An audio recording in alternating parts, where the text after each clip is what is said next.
Ladies and gentlemen, my name is Clifton Navigator Bowman. Welcome to the Outerhaven podcast, the New York Comic Con special, joined by a whole ton of people right now.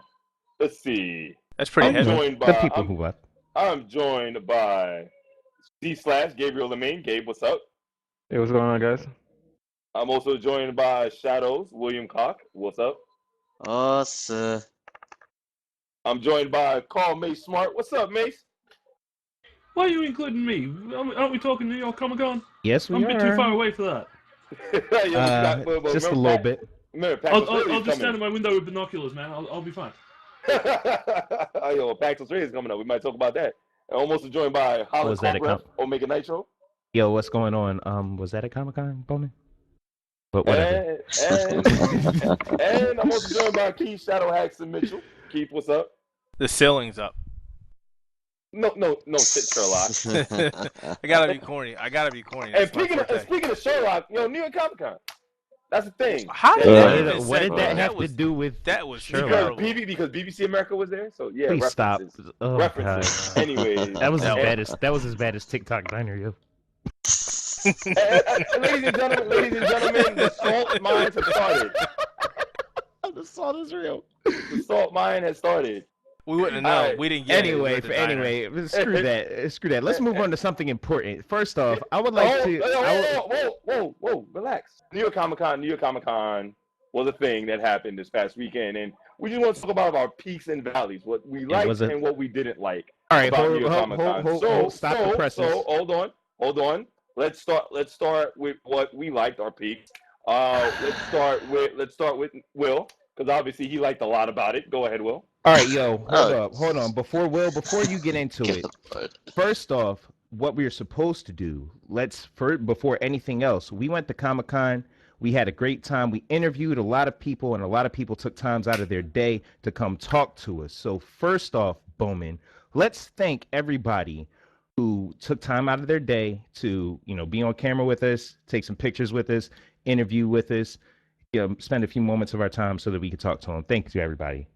Yep, thank you, folks. Without you guys, we couldn't have done this. Yep, thank you, guys. Thank you. Greatly appreciate it, guys. Thanks.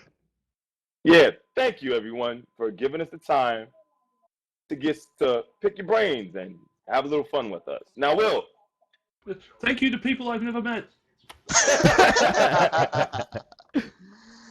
Oh boy. So Will, go ahead, man. Yeah, get used to it. My comments aren't going to mean jack in this, and they're just going to be there for amusement purposes.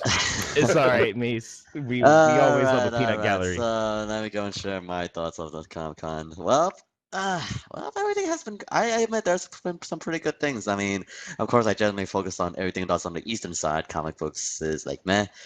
Overall, this year, my itinerary was definitely all about Kishimoto and Viz Media. And of course, I also checked out regarding to the games as well. But first things first, let me talk about Kishimoto. First things first, I gotta thank Liz and Viz Media to help me get into the Kishimoto, the evening with Kishimoto on Thursday nights. And it's just hearing him speak regarding to to think that Oda and Kishimoto actually are rivals to each other. That's what he said, that Oda actually acknowledges Kishimoto as his rival. So Time out. I'm sorry. Whoa, I'm sorry. Wait. Oda does what? Oda views Kishimoto as his rival. So we're talking about the author of Bleach? One Piece. Or One Piece. One Piece, Eiichiro okay. Oda. Yeah, Are we Eiichiro talking? Oda, Are my bad. we? What kind of rivalry talk about? We talk about a Who can be friendly the most rivalry. shitty? No. No, One Piece isn't a terrible series. Let's be real. No, One Piece isn't too all bad, nah. No. We all It's know like who's the shittiest. I mean, let's be real. Yeah, Bleach but- is the shittiest. So yeah, if you said Kubo, I'd have been like, what? no. That would be interesting if No, they did a don't collab, believe it. but it would be interesting if they had a collab of that, but no. It's basically just friendly competition. They would always meet. Oda and Kishimoto would usually meet up for lunch, just saying what they were doing after these chapters, how they're doing.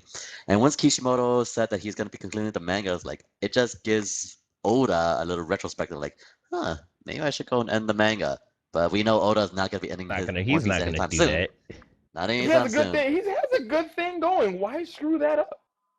Because stories kind of need an ending eventually. Yeah. You know? Like No, but he's still technically not even halfway done with the series, though. that's kind of a problem because this thing has been going on for like God 15 knows how long. years. Yeah, no, right. So what? It needs Right. to end. But it It's needs like to what? end. 30 It needs to years end, but later, it's 30 years still later, going you're good. still not ending One Piece. Like really, man? It gets to the point where people either say, "All right, I'm done with this," or it stops becoming relevant and nobody cares. Either way, Well, then it's a again, with One lose-lose Piece, situation. I think with One Piece, I mean, it's still getting a lot of love and a lot of play because everything about it is good. Like everything is really good and really, really, you get into it. I think Like, you're exaggerating that just a tad. No, but I I'm like not. One Piece Nah, too. nah, nah. I'm not But exaggerating. but No, this I'm shit not is more exaggerating. run on than a Rumiko Takahashi freaking series. Nah, nah, dog. nah. Depends on which Rumiko series, because not all of them. Like, I mean, if it's Inuyasha, yeah, definitely. Ranma was run on too.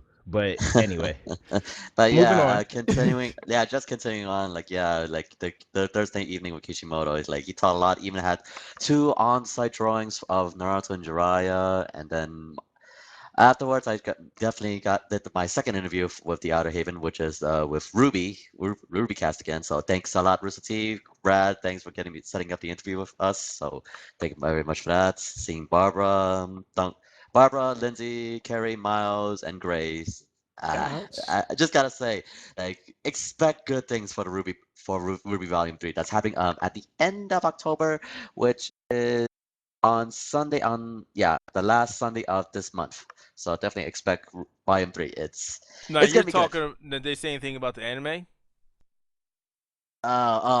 Believe it. Okay, pardon the pun, but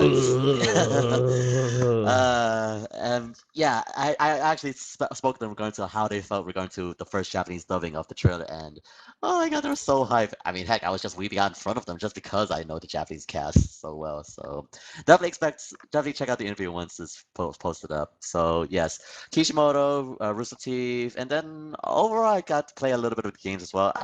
I'm very surprised by Dragon Quest Heroes. Surprisingly, I'm very surprised, and this game's coming out on Tuesday, tomorrow, I believe. Yeah, tomorrow. Wait. Why are you surprised? Yeah, what's surprising about that? Well, I mean, I had some hands-on because GameStop has had a demo there for a while, and I play it every so often. Well, But- this. Go ahead. Well, because this is actually my first time, I mean, playing Dragon Quest ever. I mean, I only played a tad bit of Dragon Quest 8 from my friend's house, and that was only the beginning levels. I didn't grind or anything. Well, I don't blame you for that because it was back in the day that we played it back on NES, and then they pretty much said screw that series in the US and stop giving us anything. Right. And I actually played the demo, which is basically take out that big one-eyed troll, one-eyed ogre, beat it, and just I love the overbreak.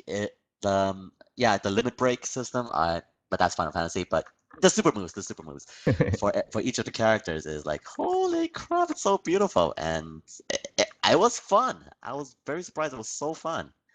I mean, considering it's a Warriors game, I thoroughly enjoyed it. I'm very pleasantly surprised. And then afterwards, I saw Yaya Han, Jessica Negri. Let's see anything else. Steve Bloom, Kevin Conroy. It's been good memories. So overall, I had some pretty good times. Got Kishimoto's autograph. That's all I needed. So all I'm positive happy things about it. for you for the most part. It's been good. I mean, the only thing that kind of like I'm a little have regret is like one, Junko Takeuchi, the voice of Naruto, was also there, but unfortunately I did not get a chance to see her. And of course, we gotta have to say it is regarding to the convention lines, but going to each booth. The Viz Media booth line. God damn it! I was trying to get the limited edition poster and the Kishimoto side story, but I'm so salty I didn't get it. But I got other things. I got my plushies and all that. Plus, I got some prints, support the arts and all that. So overall, for me, I enjoyed this con, despite how much people have said there have been problems. So I thoroughly enjoyed it. Nice. All right, so we're gonna go to Gabe. Gabe spent most of his time in the artist alley. Artist alley, yeah. Yeah, pretty much. Yeah, that's pretty much my home right there. Pretty much. I spent a lot of time there, pretty much wandering around, talking to a lot of artists, meeting some familiar faces and a lot of new ones. One artist that was new to me that I've heard that was recommended to me to a lot was the writer of Finder. And Finder is a comic from '97 that like it's in a genre of comics that's like really popular right now. I also met like one of my personal heroes, Felipe Smith, the writer of People True and the creator of the new Ghost Rider, and several other interviews with people who are what I'm actually right now editing in the process of editing and putting up. Ooh. Like since I didn't hit up the what is it, the panel situation, like all your problems are like foreign to me because I don't really touch that. Don't worry, you're not missing anything regarding to the panels. You're not really missing much, honestly. Yeah, like so, like yeah, Hey. I got to see the people who are like a lot of the a lot of the mainstays of this kind of Comic Con. Like you often get to see Peter David, also the writer of Wolverine, and the current the new Inhumanist comic, Charles Soule. So like there's a lot of other guys who's gonna be coming up soon in the videos, and like wait for that, guys. But I think one of the highlights of when we was in the artist alley was that interview that we did where we totally insulted Texas. We promoted smoking. Yeah. Control yourself, Bowman. What are you trying to say? No. This is me. I ended up insulting Texas, promoting smoking, and I insulted another comic news site. Oh, good job. It was actually a really good interview. We were all down there when he was doing it. It was actually really good. He just needs to hurry up and get that one up because I think a lot of people are going to enjoy that one. And the guy, what was his name? The gentleman you interviewed? Donnie Cates. He was a really cool guy. That guy was cool as can be. It's like punk rock. That's all we do. Like, let's do it. Yo, Gabe, did you tell them we interviewed April O'Neil? April O'Neil interviewed us. It got pretty meta. Yeah, that's right. Like, wow, I don't know what the hell was going on there, but it was awesome. Anyway, look forward to those interviews, y'all. Like, the interviews were actually pretty awesome. Transferring over to Nitro, Street Fighter 5. I know, dude. Man, you know I was on that. So I had kind of a more limited time with Comic-Con, so there wasn't too much that I was able to experience. But you know, your boy had to go up and check out the Capcom booth for Street Fighter 5. And tell them what you got. Yo, man, what can I say that it hasn't already been said? Street Fighter 5 is an awesome game. I can't talk about Laura for a minute. So they revealed Laura over at Brazil Game Show, and basically, as soon as they revealed her over there, they dropped her at Comic-Con. So that was awesome, and I got to play with her. He's real reminiscent of Abel. Sounds dirty.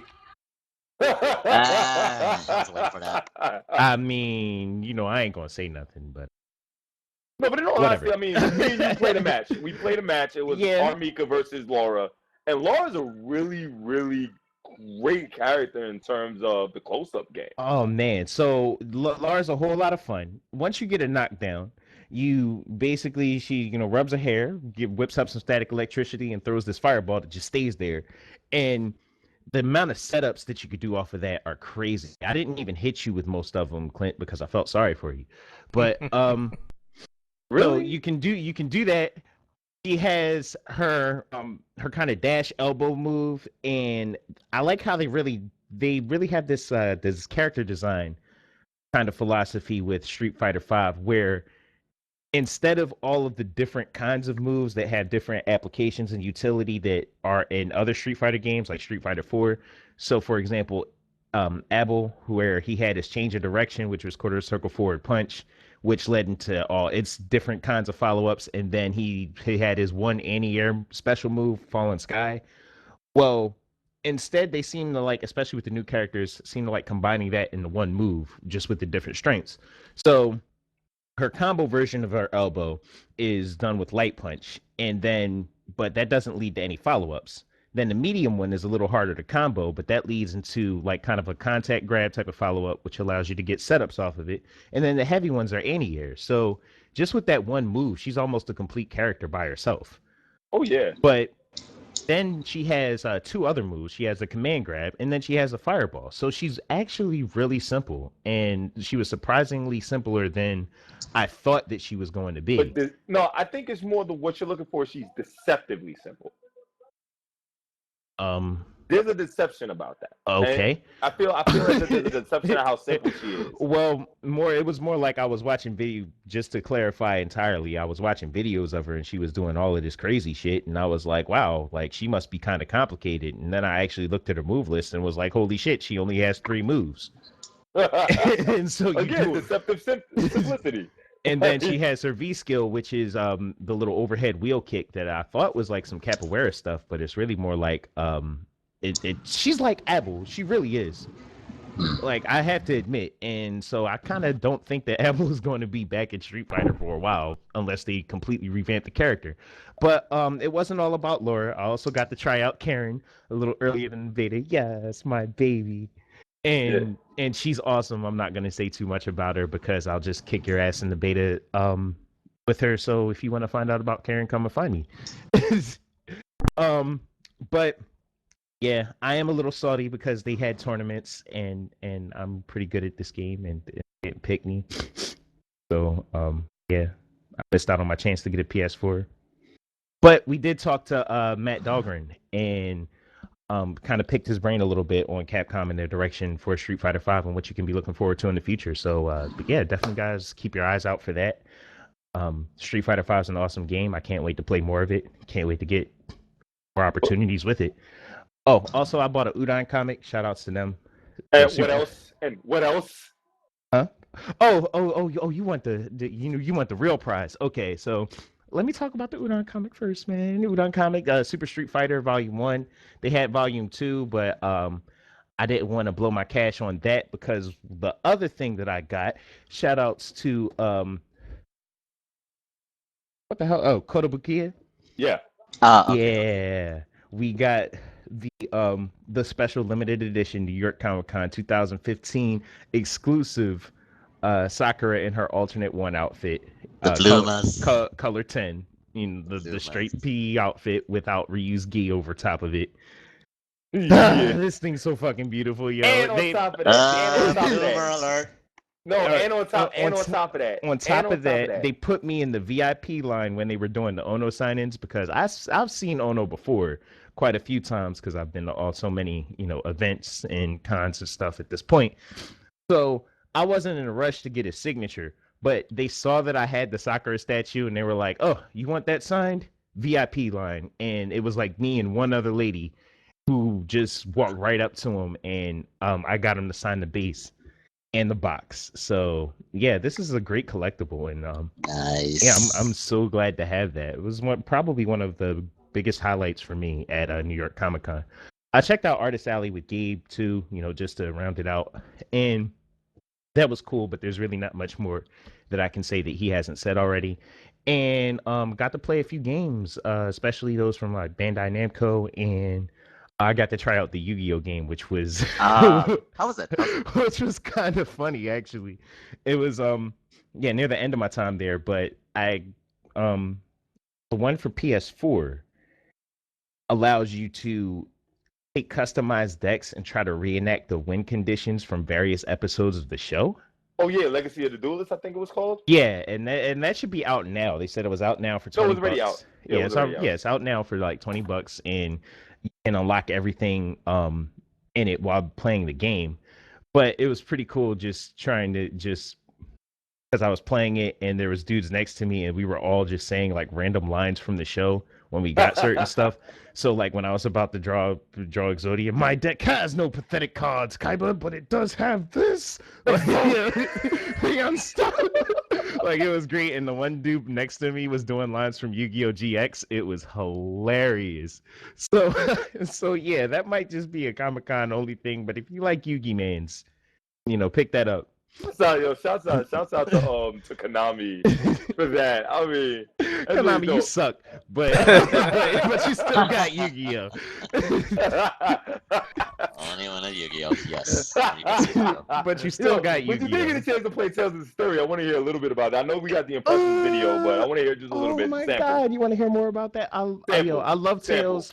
And give us a 30-second sample. A 30-second sample is not good enough because Well, you got the video though. You got I only had like I was leading to that, yo. A 30-second sample, me talking about the game for 30 seconds is kind of equivalent to what that video was of me playing it only for a few minutes. It's Tails is looking like a step up from Exilia, but that's really all I got to really find out and experience, because you need so much more time with that game to unlock all the cool shit and start figuring out all the broken combinations and stuff like that. And I was stuck with like the first couple of moves, but the characters do look cool. The one mage dude, I forget his name already. You'll have to look it up, but he looks like he has some really, really solid spells. I like the over-the-shoulder camera, which is kind of a departure from what the series usually looks like. The free runs implement it better than I've ever seen it. And this looks like it's shaping up to be a great game, but you're not really going to be able to get the picture too much unless you can actually sit down and put a couple hours into it. And keep in mind, this game comes out next Tuesday. So yes, sir. I will probably be the first in line. Yeah, PC, PS4. Yep, PC. Oh, wait, right. Was there PS3 one too, or was it PS3 as well? Yeah, PS3 and PS4. All right. Sony consoles, Sony home consoles, and PC. Yep. And for those of you that are looking to get Tales of Syria, the 3rd tier has been unlocked, so you get a free copy of Symphonia along with it. Nobody cares. I was waiting for that. No, I found that out today, and I'm like, oh, congratulations. All right, so Keith. Slow clap. Yo, totally. Keith. Mm-hmm. Peaks. Give me some peaks of your time at Comic-Con. Honestly, my only peaks I actually had was taking pictures of the cosplayers. Yeah. Because they were pretty receptive to having their pictures taken, like some other people that we mentioned or met at other conventions. They were like, pretty much. Yeah, the people, when we went to Otakon, he was like, you want to take your picture? And they're like, really? Do you really want to take my picture? Yes, that's why I asked you, do you want me to take your fucking picture? But no, the people at Comic-Con. And Baltimore's supposed to be Charm City. Yeah, the people at Comic-Con. That is really surprising to me. The people Otakon is kind of like for that, but whatever. Yeah, they weren't. But the people at Comic-Con, I haven't ran into one person at Comic-Con yet that had turned down a picture or was frustrated. It was like every time I was like, "Can I take your picture?" They were like, "Yeah, sure, totally, take your picture." I loved the '80s Spider-Man with the rope chain. Oh yeah, that was the shit. He's up on the cosplay pictures we have on the site. That was really good. A lot of them actually came back and was like, "Do you have a card? Because I want to get my picture." And I was like, "Yeah, here's your card. Here's my card. Give me your card, and we'll hook up and give you pictures." But yeah, that Ratchet and Clank cosplay, that was really good. What about the Marty McFly one that we took on Sunday? That was really good. That couple was really good. One was dressed up as Marty McFly, the other one was dressed up as Jennifer. Had the hoverboard and the Pepsi Perfect. No, that's the thing. A lady came to save the day with the Pepsi Perfect. I was like, yes. That's what, really? Godlike. Yeah, I mean, it was just that the atmosphere of them. They loved it. And but that's the thing. Like, that's something I kind of wonder. Like, what are you cosplaying for? To look at yourself? Like, well. From what I've got, a lot of them are just doing it to cosplay. Some of them are doing it because I'm like a professional cosplayer. It's not that they want to get famous. They want to get famous. No. I meant like the people who are like, if you're cosplaying and you're not amenable to people like looking or taking pictures at you, it's like, what are you cosplaying for? They want to get famous. They just want to get cosplay famous like Yaya Han and just. You can't get famous by not interacting by people. That's how you get famous. How are people going to spread your image on Twitter in the competitions? There's some people who just want to get like number one in the competitions that happen in the cosplay. I mean, I'm gonna be real. I feel bad for my boy Julian Keller who cosplayed as Kratos and didn't even place this year after placing second as Zod. Last year. Cool. Wow. It happens. I mean, you never know. It's luck of the draw. But I mean, how are you going to get famous on Twitter if you won't let people take your picture? That's the thing. But or Instagram, my bad. But then again, Nitro, that's all logic, and it's like people don't always use logic, so you just ain't gotta tell me that. You just gotta sit there and be like, whatever. But yeah, other than the cosplayers, the interviews, the people who interview were actually really cool, and they seem to be enjoying themselves for the most part. But that was pretty much it. I wasn't really feeling the panels because there wasn't really a lot of things that I really wanted to check out. Right. Oh man, is that a segue into Valleys now? Since we've all been talking about peaks. Well, peaks and lows. I'm talking about everything because there wasn't really a lot there for me. The panels was a very weak showing this year. There really wasn't anything that I was interested in, and I think a lot of people felt the same way. Yeah. And even then, when there was a panel you want to check out, the way they handled the panels was terrible. Really shitty. As we'll get into that in a few seconds. Yeah, because I kind of want to get my peaks as well. Let me finish that. Yeah, let me finish that. And also, I don't like the fact that Repop is handling this event as a cash grab, i.e., there's way too many people in that event. It's oversold. Way too many fucking people. It's gotten to the point where I have officially now started throwing bows at people. This is bullshit. If I can't walk up and down the aisle without having to push and shove somebody, there's a problem. Because I was telling people when we were sitting back, I ran into a couple guys when we were just talking shit. I was like, if there ever was a fire or a catastrophe in there, most of the people in here are going to die. Yeah, and most of the survivors are going to sue are going to sue. And honestly, me and Gabe, we know somebody that's actively in a wheelchair right now. So a situation like that would be really hard for them. And also add on to the fact, personally, on a personal tip, I'm asthmatic, so it's like.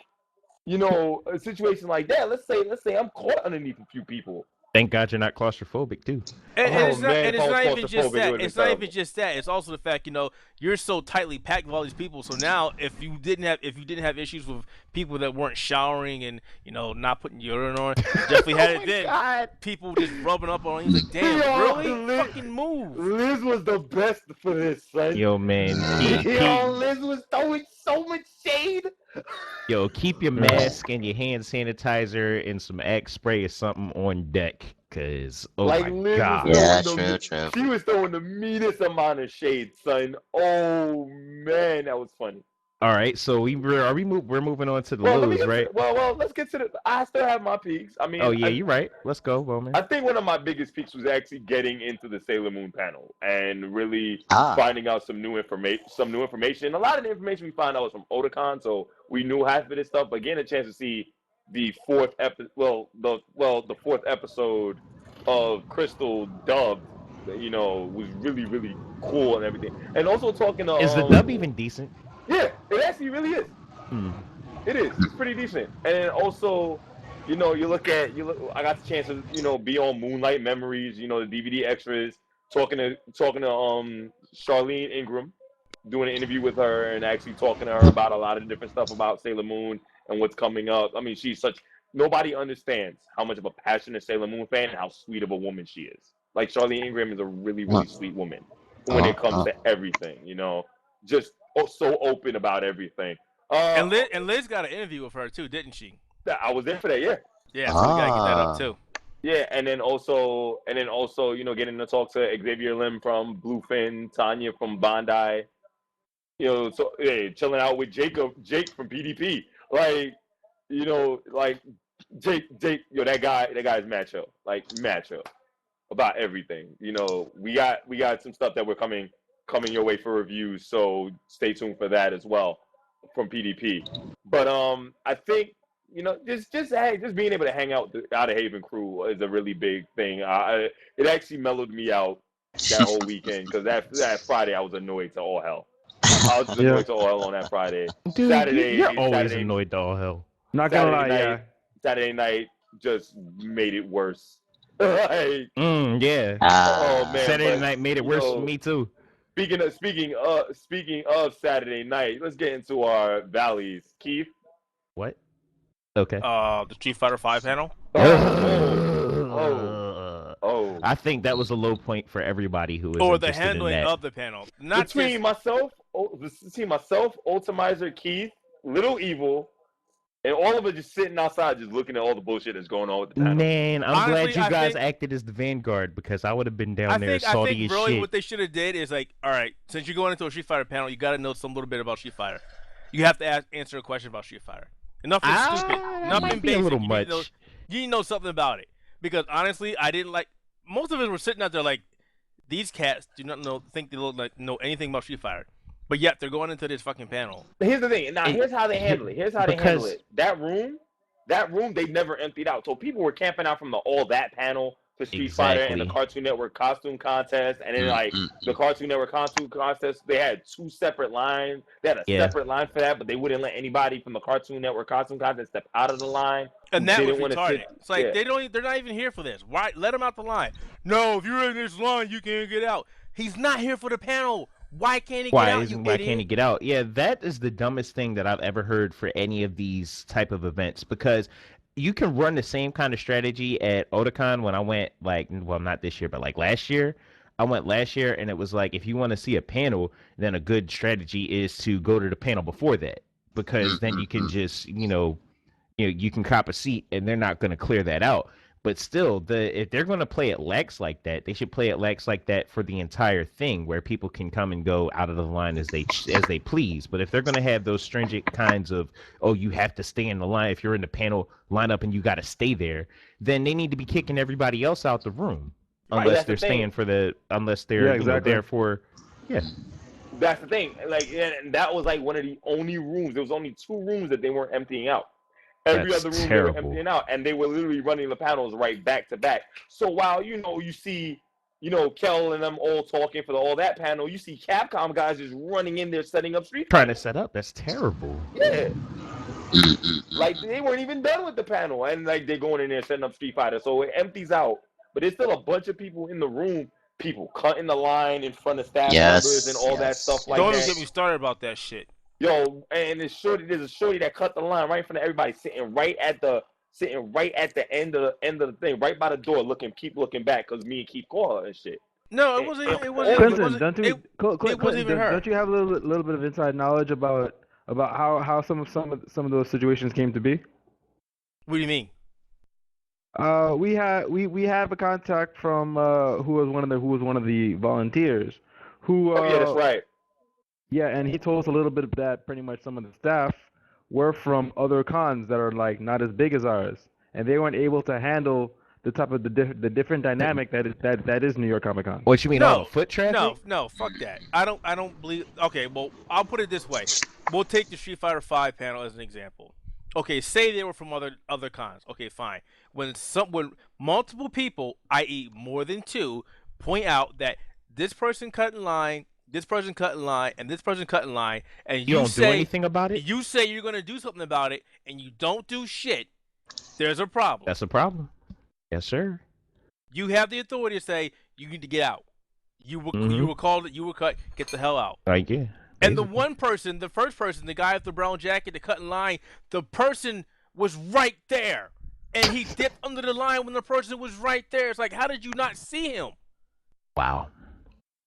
His boy with the Spider-Man hood said, come on in the line. He dipped under the line and got in. And it's like, you didn't see that?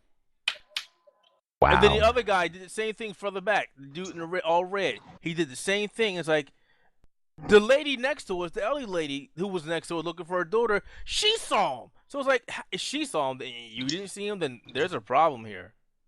Or maybe you just didn't care. Yeah. Which I'm leaning towards, you just didn't care. Basically.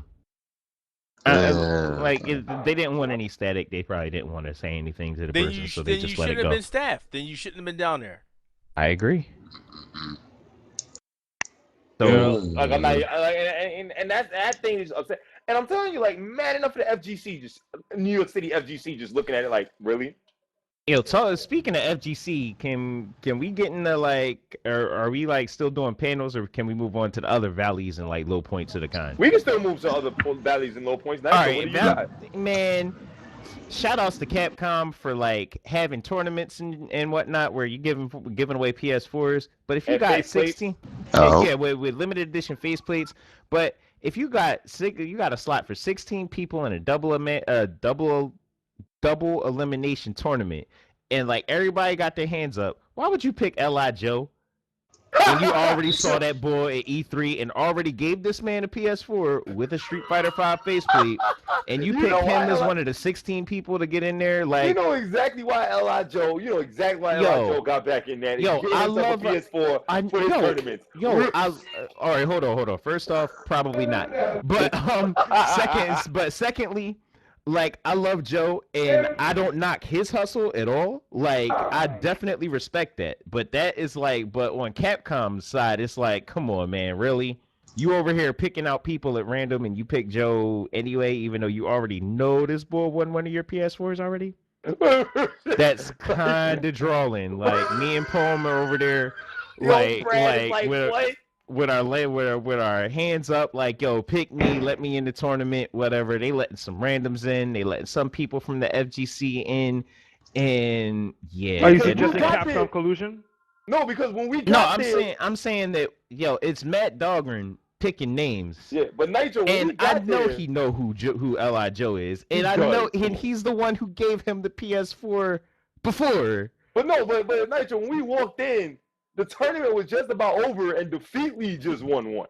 Well, yeah, he just won one, and then they were taking down names for the next one. So, of course, you would think it would be like the people up near the front should be the ones, you know, that they're picking because they're the ones waiting for that. But it wasn't like that at all. And, like, come on, man, if you're going to have an opportunity to give away a PS4, you should have some kind of order and some kind of method to the madness of how you pick your contestants.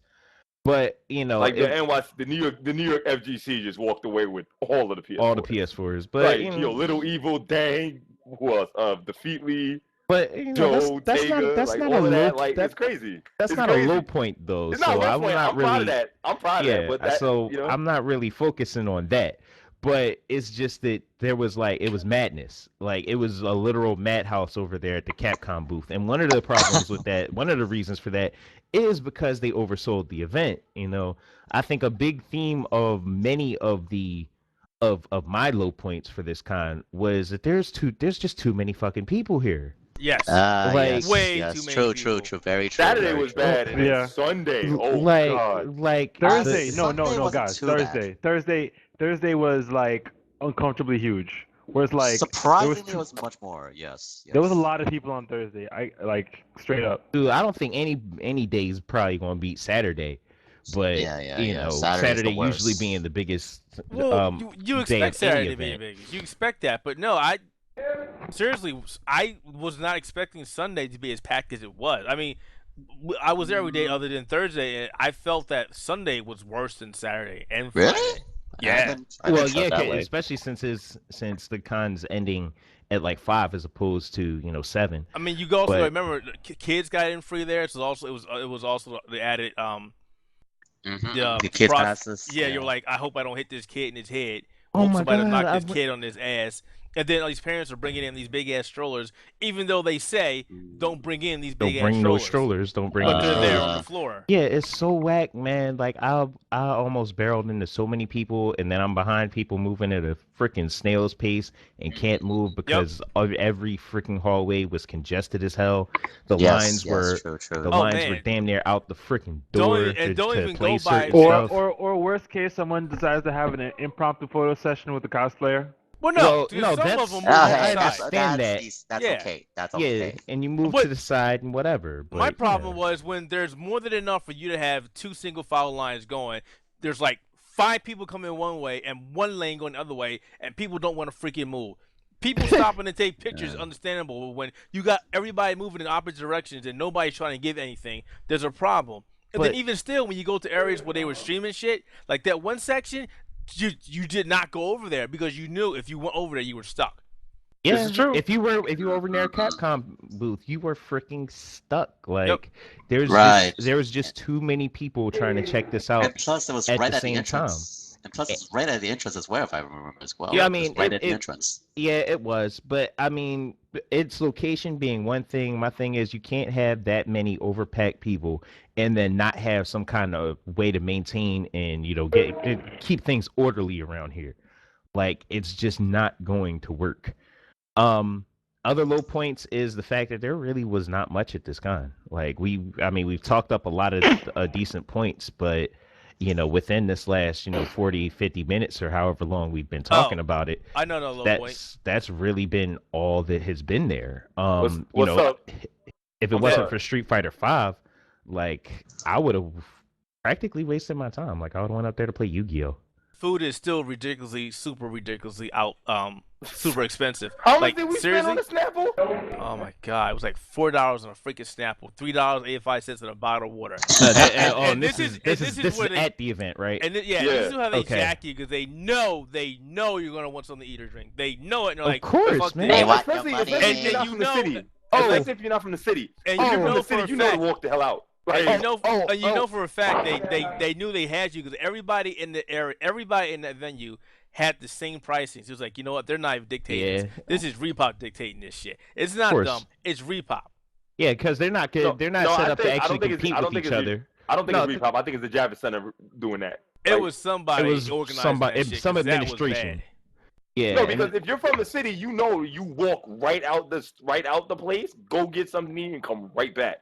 Because there's a lot of places up and down 34. Yeah, but you yeah, gotta but think it's a about decent this. walk, dude. It was the walk, and it was the fact that it was convenience, and also the fact that how many people wanted to leave and come back and deal with all that shit. I'm Yep. right here. I've made it to the back.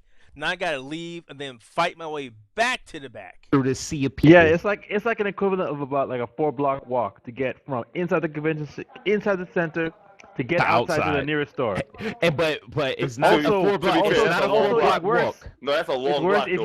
you don't know how to navigate your way around, because like God help you if like someone famous walks by, or if there's like a really big Dude, thing going it's on not- in one it's of those not a places. 4-block You get stuck in a walk. traffic jam, and that's not fun either. No, he's over. He's It's over not a exaggerating. 4-block walk, dude. It's like it's a 4-block freaking crawl through sludge. And then Type even of- still, like, and that's even what that still, is. the places were still crowded once you did leave. You just couldn't avoid it. It was Comic Con. It happens when Too the many Comic Cons people. around. It's just too many people in that area. Like, I mean, you saw I it. really think, in all honesty, there needs to be a hard cap at this point. Like, Yeah, you- start you have- capping your event. you Or need get to a hard bigger cap this venue. event. Or get a bigger venue. Like, if you No, want to and they're have that looking- many from what people, I get a heard- bigger from what venue. I've heard, they want to move the Javits Center to Ozone Park, so near the aqueduct. By JFK. Yeah, they want to move it by JFK because they got the bigger space over there. So Well, they need to get on that because there's way too many people. Just quickly from an outside point of view, like you're talking about, you know, $4 for a friggin' drink and all that shit. Like that's standard almost every con you go to. Like even here in Australia, like a bottle of water is going to run about $6.50. Holy Jeez. shit! Right? You got to Australian Y'all remember, money- y'all in a Australian water money, shortage remember, over guys. there? but you got to remember, for us, $3 for a bottle of water is considered cheap. Oh, okay. Okay, Never mind. so you know, $6.50 for a bottle of water. You know, a packet of chips is going to run you, you know, nearly $7, and that's a tiny little pissy packs. the little, You know- the little 50-cent bags is like 50-cent bags of chips, Yeah. like $2.80 over there, yo. You know, and it's like, Like- you know, $10 for a microwave meat pie. You know, it's the way all conventions work. And like you're talking about, you know, all the stuff about convention lines and stuff like that. Now, that's every con. Every con's like that now. Yeah, And to be honest, unfortunately. since geek culture, gaming, and all that has become the quote unquote cool and in thing, Right. I wouldn't say that's cool that's and why in. this stuff. It's become pop culture, man. I Like, wouldn't geek even say culture that has at become this pop point. culture. I think Like, you're hey forgetting- guys, like think you're at forgetting the Comic Con, major there were thing there were like at Comic Con there were all these posters for like this thing called the Badlands, which is like a kung fu show. Oh. Just a regular ass kung fu show, getting like It's like, what's big that ass doing here? posters. Marketing money. Well, Yeah, what else? Yeah, that's what I was saying. It's not that it's seen as cool or hip or not. It's seen as, hey, there's fucking money to be made here. Yeah. It's profitable. That's what Likewise they're with looking at. Black Well, Sails, which is like another historical drama and stuff like that, where it's like there isn't any fantasy going on in there. No, it's just a pirate show. Just a pirate show. That's it. Well, yo, like Arr. that's one of the fastest things that'll get you into pop culture. Yeah, but in all There's a honesty, lot of I people like- to make Battle money off zombies. of. But in all honesty, I mean, all right, let's take. No, for I don't mean example, pirates. I mean the fact that, you know, there's a lot of money to be made off of a lot of people. Like that'll get you into pop culture pretty freaking fast. But let's go into the fact that, you know, other conventions that we've gone to, you know, for example, I mean, PAX wasn't ridiculously bad like this. Neither really was Otakon. I think the Otakon. PAX, Not at PAX all. is well. See, here's the thing with PAX. PAX isn't super accessible. There's a difference. You got PAX is in a great location if you got the money and can make it there. Oh yeah. That's the difference between PAX. PAX is not held in the middle of the summer where kids are out of school or towards the end where you have time you can take off and go hang up there. But like, It's not. But Otakon, it's not Otakon. New York Comic Con is literally held a month into the school year. Right. And it's not really a big deal. You can take off a day or two and still go hang out. When PAX is held, this is like getting close to finals, and you get the fuck out of school. You're not trying to do anything stupid. You're trying to get yourself taken care of. No, right now, no, that's around the time right after, or right before midterms. No, it's in April next year. Yeah, that's right after midterms. Midterms in April? Because finals is the end of May, depending on the school you go to. It's either middle or the end of May, depending on what school you go to. But, like, in all honesty, I mean, those are different times. Like, those different times. Like, yeah, they're different times. But then also, just about the same amount of people in terms of count are going. Nah, but it feels like it's different. It's more money too. PAX costs considerably more than go to Comic-Con. This is true. Yep. Even though organized by the same company. Word. Well, PAX is more profitable than Comic-Con. PAX has more video game people there, more technology people there. It actually has its niche. It knows where it wants to do. Comic-Con, it's still an event that's going through an identity crisis. It has everything. Yeah, it has everything. It does. No, it's going. You say it's going through an identity crisis. I feel like it knew its identity at first, and then it just became fall. Going through an identity crisis does not freaking imply that you didn't have one originally. No, but all right. Keep in mind, a few years back, Comic-Con, before Comic-Con had combined itself, with the NYAF and stuff like that. Anime festival, yeah. Yeah, Comic-Con was straight up, comics. Yeah. Oh yeah, it's not that anymore. Now look at it. Now it's going through an identity crisis because it's not comics, it's not manga, it's not video games, it's not anime. Like what was that? What was the ABC Family showing up at the con? Exactly. Yeah, and insurance companies from Geico, Yeah, it has everything. It has a little bit of everything. So basically, was it a car company had a car that was there? Like cars that were there, like Chevrolet. Geico was there. You can pretty much say it's not Comic-Con anymore. It's Geek Culture Con. It's freaking something expo. It's Geek Expo. Also, like Geek Expo, Progressive. Also, Progressive trying to get in with it with like the people with the horse heads creepy walking ass around. people walking with the horse heads. That Protect shit was the creepy. corns. That was weird. Protect the corns. And they were just enjoying themselves. So I'm looking. I'm like, wow, you did that. Okay. You wore this the entire event, huh? Freaking Star Wars coffee meat. Oh yeah, that was in the press area. That was pretty cool though. I liked it. I like the hazelnut. It's pretty awesome. That was a good touch. That was a good touch though. The spice, like whatever spice that was, the Chewbacca one. That was spice. Yeah, the latte spice. That was actually really good. Shout outs. So yeah, good. you really can't draw a comparison between Comic-Con and this, or Comic-Con and PAX, or not even PAX, but Comic-Con, New York Comic-Con and San Diego Comic-Con, because apparently there's a lot of differences from what we talked to people about. Yeah. Some people actually thought that Comic-Con, New York Comic-Con was more accessible. Well, then again, from an exhibitor point of view, I think it's because some of the stuff works really well. Getting into the venue is easy. Getting into events that you want at the venue is hard. Navigating around sometimes is usually pretty hard, depending on how deep they are. But then also the way they set up, especially for the merchants, it's pretty easy for people to actually make money at New York Comic Con because, you get stuck. Oh wait, shiny. If you get to it, if it's not sold out, right? or even so much so, like, you're getting pushed around, but you randomly come across something that you probably would have never seen had you been able to walk decently freely. Stop, and it's like, oh snap, I'm gonna buy this because it looks good. I thank God I got my Sakura. Like when we went Sunday, when we got to the Viz Media, I finally got to the Viz Media booth on Sunday. Guaranteed, every Naruto thing was sold out. Bang. Yes. I'll try to get there. Nobody needs Sunday. that anyway. Like it was all. Okay, just drop that. Okay, enough of the Naruto hate for just one. Compliments. All right, we got getting ready to wrap up. So. And also, I'm just glad I can also help you Keith to get the X-Kai figurine because that thing was getting pretty.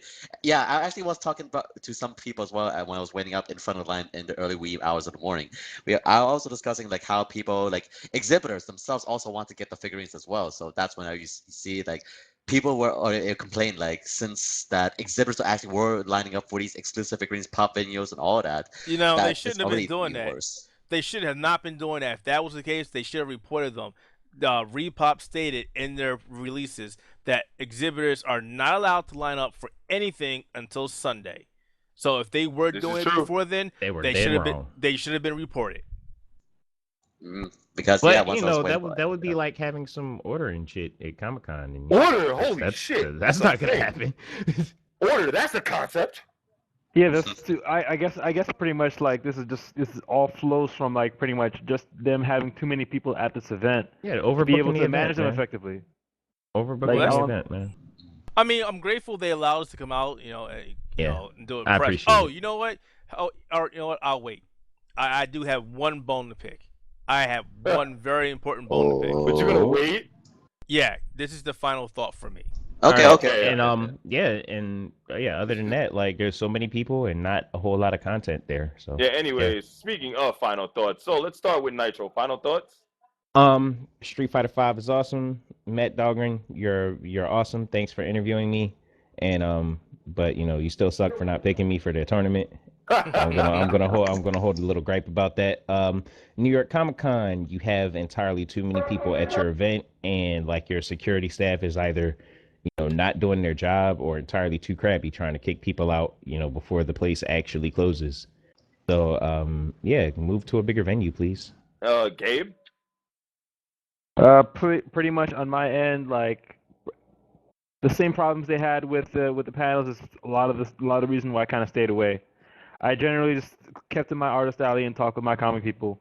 Over there, it's not much of a difference from how it's been in previous cons.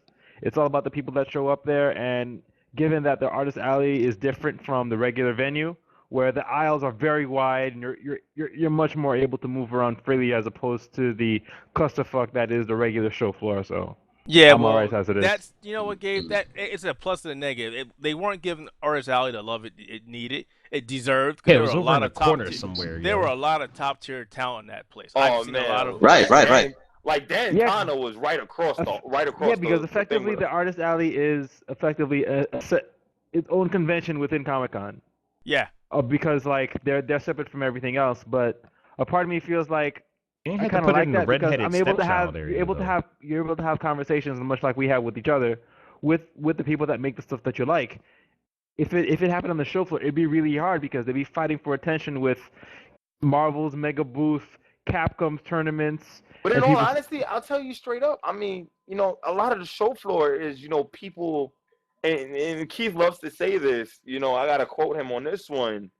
You never buy things at a con that you can get online. Never, ever, and ever. People are lining up for this shit. Let me go get that figure that normally goes for $19.99. You asked for me for $49.99 and then charge me for tax. Don't get me wrong. Now, don't get me wrong. Keith got himself a good deal when he went to go pick up his Dark Souls. That was a thing. Oh yeah, hell yeah! I wasn't stupid. I was like, $27.22 for that. Well, wait. First of all, I play that game entirely too fucking much. Yeah, we know. Two. But I was like, wow, it's Scholars of the First Sin, and I don't have the full version of that because I upgraded. I didn't upgrade. I just downloaded the patch. So yeah, it's like that was $25 for a $49 game. Yeah, are you crazy? With tax. That's awesome. I should have got 2 of them and traded one in. Yeah, there's a couple. So there's a couple deals out there, but for the most part, stuff is way overpriced. Yeah, dude, I saw a year of the Horse Optimus Prime. Yeah. Now I really want to get him. Yeah. So the last Comic-Con, the last event I went to, the New Jersey Collectors Con, which I'm going to go to again November 8th. So mark November 8th for that. Yeah. Nice. So they had that there for like $125, and I was kicking myself. I didn't buy it. This motherfucker is selling it for $300, and I was like, that guy is not worth $200. And everybody that kept walking into their booth looked at everything and walked right the fuck out. I was like, yeah, because you're too overpriced. This is ridiculous. But since we're doing this, and this will be my final thought because we're over time, I do have an issue. I do have a bone to pick, and I've actually am in the middle of writing an email to Repop for this. So this actually came to a slap in the face when we talked about the Street Fighter 5 panel. We talked to staff, and pretty much anybody who has a press pass is pretty much a attendee of the event. Attendee. Yeah, you have no privileges. It doesn't mean shit. If you have press and your goal is to come cover shit, you don't get. And I'm not asking for special treatment, but some consideration. If you're having an event that's going to be high profile and you know people are going to want to be able to cover it, you should not be reserving this shit for like the IGNs and the Polygons, because honestly, guys, I'm firing shots right now. Their coverage, IGN's coverage for your event sucked. Polygon's coverage for your event sucked. Kotaku didn't even touch your shit. I'm gonna be real. I think the best coverage, honestly, and they only just focused on cosplay. I'm sorry, it was Forbes. You know, you guys are not these sites' big forte. They are still foremost gaming. Your your coverage comes from smaller sites like us. We're the ones who cover your events. We're the ones out there busting our ass to make sure that we're getting stuff out there for you. And yet you shit on these sites. That is bullshit. You should reevaluate how you handle your press pass. And you should reevaluate what that means to you. If you think that the people that come to this event aren't worth your time, then there's something that needs to happen. Seriously. Let me recant that whole Forbes thing. I'm looking at BuzzFeed's coverage. Very diverse. I mean, but then you go back to Polygon and you're like, oh, the Capcom teased Street Fighter V Alex. Like, no, they didn't. No, they really didn't. They really didn't say shit. They didn't involve. Yeah, that panel didn't really drop anything at all. But the fact that Polygon and them get first dibs and they don't even really know. Yep. Kind of a problem. Like you need to think about that. You need to think about how you handle everybody. Because even though I'm one of the people that you shit on in my organization and everybody that works here, it's regardless of how big or stature we are, or lazy gamer, or niche gamer. It doesn't make a difference. If we're there on the ground doing the same work as these other guys, working twice as hard as these guys, because A, we ain't getting paid for this shit. We don't have any sponsorships. We're not getting anything out of this other than enjoying ourselves and doing something that we love and devoting ourselves to it. You should think about where your priorities lie. If you can't see that these big sites aren't giving you the same press as smaller sites, you need to look at the smaller sites, or you need to start telling these big sites, "Hey, you're getting it here for free." Yeah, and they need to step it up. You need to do some work. Oh God, Hulk Hogan was at New York Comic Con. Anyways. Oh my God. Nobody cares about Hulk Hogan. And apparently, some respect. Brother. We take what we want, and after we take Lex Luger and the Giant, we want the gold. Sucker. Hulk Hogan, we coming for you. But yeah, no, we'll go back to Keith. I know, I agree with that. I mean, that was when that guy came out and said that was a slap in the face. That's like, wow, really? I got you. Hey, I got you, sir. Boma, what's your final thought, man? Honestly, I mean, I agree with Keith. There's a lot of problems that really do need to be fixed, and especially with price. Because I'm sorry, like I was venting and bitching and moaning and bitching the weekend. Like how I would never go back, and if honestly the problem don't get fixed, I don't see myself ever going back to cover that event again. Like I felt like I was not valued for the work that I put in. When we there to work, we weren't there to have fun. So for the most part, yeah, and I kept saying that to people. I kept saying, and they're like when Jacob asked us, Clinton, we were interviewing, he was like, "Are you guys having fun?" And I flat out told him, "No, I'm not having fun because I'm working." I mean, we all cracked jokes about it, like he straight was like, "You slapped anybody yet?" I was like, "No, I'll do it because I don't feel bad. I got 2 rings on," and I'm like, and I just lost it laughing because that was great. I mean, he understands the struggle. I mean, when you have people like that, who are like, the managers of big global brands, who understand what's going on and sympathize with you, it makes you feel a little better inside, but it makes you more pissed off that, everybody else is seeing this bullshit. Because it's not just you. It's not just you. Exactly. It makes you feel a little more vindicated because it's not just us. I mean, they could look at us in, like Comic-Con, they could look at us like, we're just some small site who are completely. But like, no, it's like everybody is seeing this type of stuff. Yeah, break it up, Nitro. We didn't hear your last part. You broke up, bro. Say it again. My bad. I said, that Comic-Con could look at us like, oh, we're just some, tiny site that's complaining because we didn't get what we wanted, so we're throwing a tantrum. But it's like, no, everybody sees this kind of stuff and how they're treating the people who aren't Polygon and, Kotaku and whatnot. And us being press it should be more than just You know we get what? a free pass to your event. We're there to do work and do stuff you to know put what? your brand out. And you know what? Not to cut you off, but you also made me bring up another point, and I keep doing this. I really am sorry, but It's all right. Yo, get the phone. It's Domino's. But what really made me feel good is when we started talking to people on the floor, and it wasn't just myself or Clinton heard this. Carlos said this. I think Gabe might have said this. That as we started talking, and you're like, "Who are you with?" And we're like, "We're with the Outerhaven." And you're like, "Oh, we know who you guys are." Yeah. Send people to your site. Like, oh shit, really? That's awesome. Oh, wow. Thank you for everybody who has given us traffic and given us show. We made a couple contacts for that. Oh. Several contacts. There was like this dude that covered toys. And he was like, "Oh snap! I knew the Outerhaven." He was so tired. And this is after we did an interview with somebody for some sneakers, and it was just like, "Oh my god, I know that site." And then Will told me, "Yeah, somebody came up and told me, like, oh, we know the Outerhaven." That's awesome. Anyway, who else hasn't given their thoughts? Will? Oh yeah, how Will about has that, Will? thoughts. Hey, Will. Well, I also am agree with the general consensus that the line itself with the issues at Comic-Con, that's definitely one of the main issues. I mean, again, this is my seventh convention, all that, and my view is kind of different because, like, as everyone knows here, I go to the events in the wee hours in the morning, pretty much, if not the first people in front of the line. I'm sorry, bro. My ankles won't allow for that.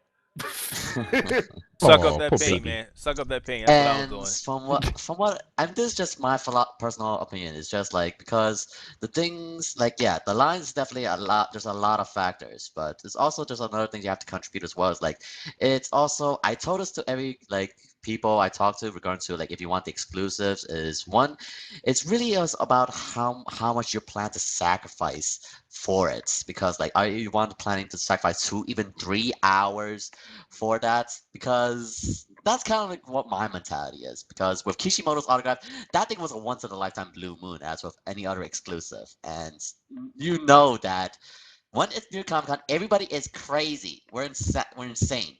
That's why we're conventions are pretty much an insane asylum. That pretty much is.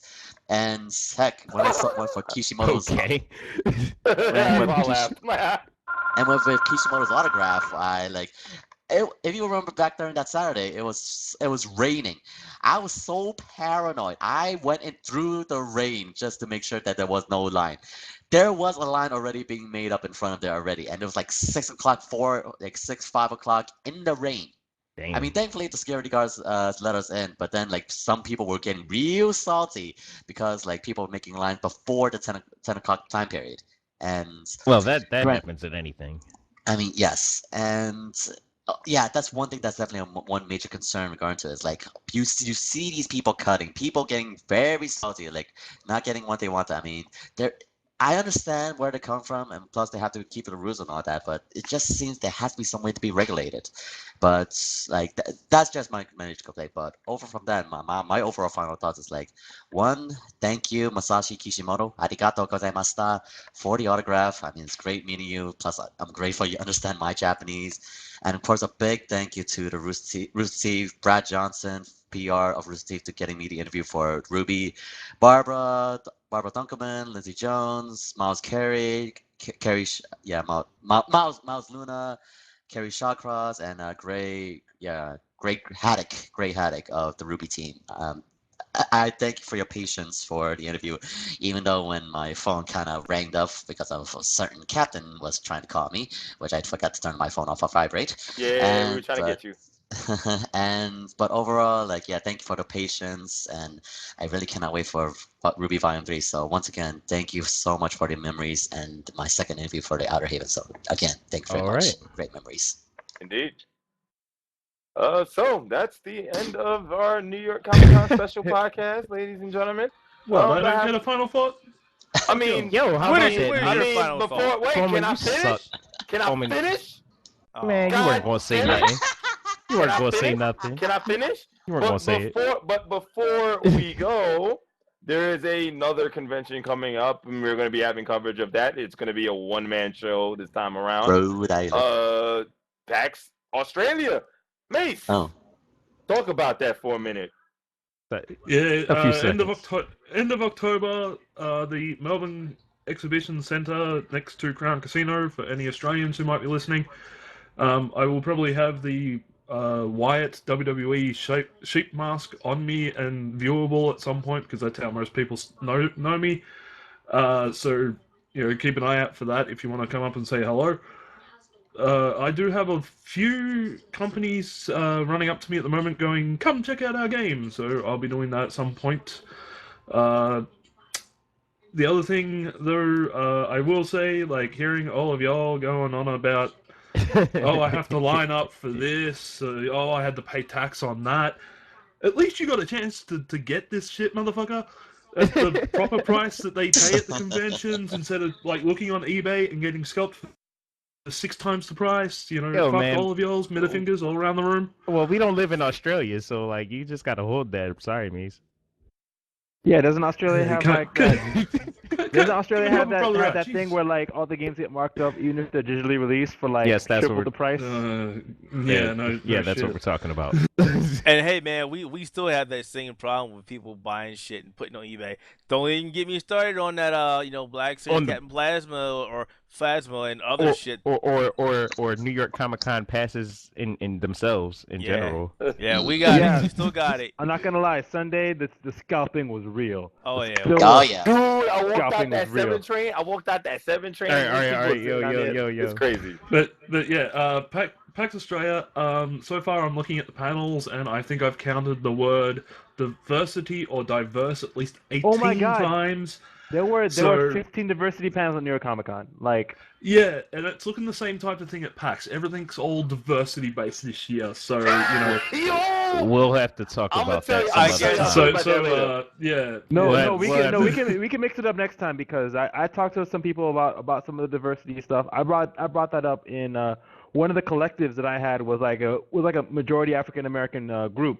Yeah, we gave them a lot of them interview time, but like Matthew Paul interviewed one of the main organizers, and like he brought up the diversity thing. I was like, well, it's now a selling point. Like, how do you feel about that? And like, we're gonna have to talk about that next time. But But just to quickly wrap up for PAX Australia, just quickly, if anybody sees me there and you've heard my voice on the podcast, seen my work, come say hello. I'll throw you on camera if you want to send a message to these guys as well. Also, even though it's slightly buried on the site now because New York Comic Con news coming on fast and quick, go check out the Transformers Devastation review I posted. It was the killer of fanboys. So you can and watch the video, because you can practically pinpoint the moments where my little fanboy heart breaks. So yeah, give that a check. Oh god! Awesome. All right, ladies and gentlemen, on behalf of everybody here, my name is Fifth Navigator Bowman. We are getting out of here. See you next time. Deuces. Peace, guys.